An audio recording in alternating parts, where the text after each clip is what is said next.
Now, over halfway through Season 3 of The Gilded Age, the series still has a lot of questions left to answer and big stories to continue for each of its main characters.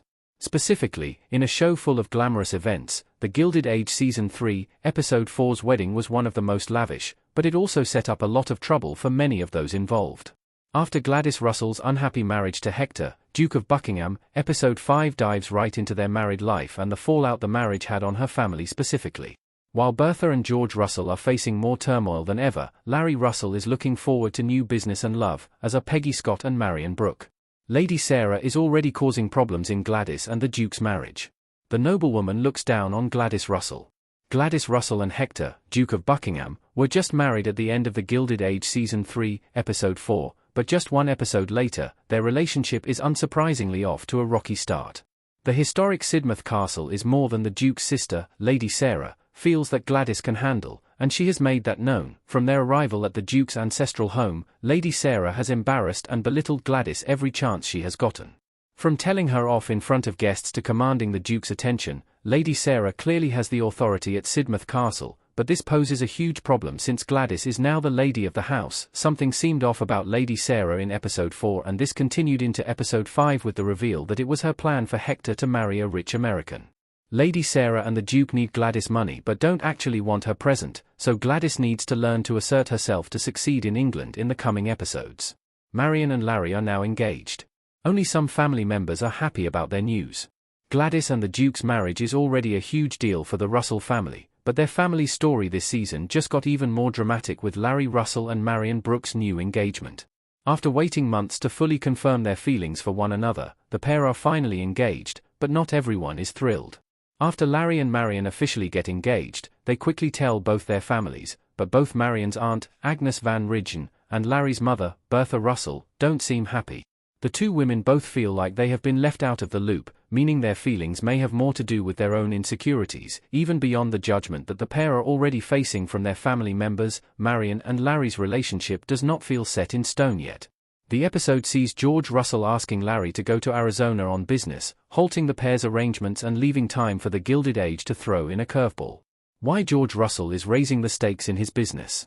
George's new venture is riskier than ever. George Russell has never been a stranger to risky business deals, but the Gilded Age Season 3 is upping the stakes for the robber baron again. This time, George Russell may be biting off more than he can chew with his new plan for a transcontinental railroad, and his business partners have had no qualms about telling him that. The Gilded Age opened the season in the wild west of Arizona, with George attempting to make a deal to buy land from miners. Since then, he has been trying to negotiate the deal with no success. At the same time, he has overextended himself financially on the project, causing his backers, including J.P. Morgan, to drop out. Other businessmen have doubted George Russell in past seasons, and he has always come out on top. Something about his Season 3 behavior feels a lot more reckless, though. Even his own secretary told George that he was going too far, hinting that Season 3's remaining episodes may see George and the rest of the Russell family lose it all. Peggy's former flame creates trouble and opportunity. The Gilded Age sets up a big interview for Peggy.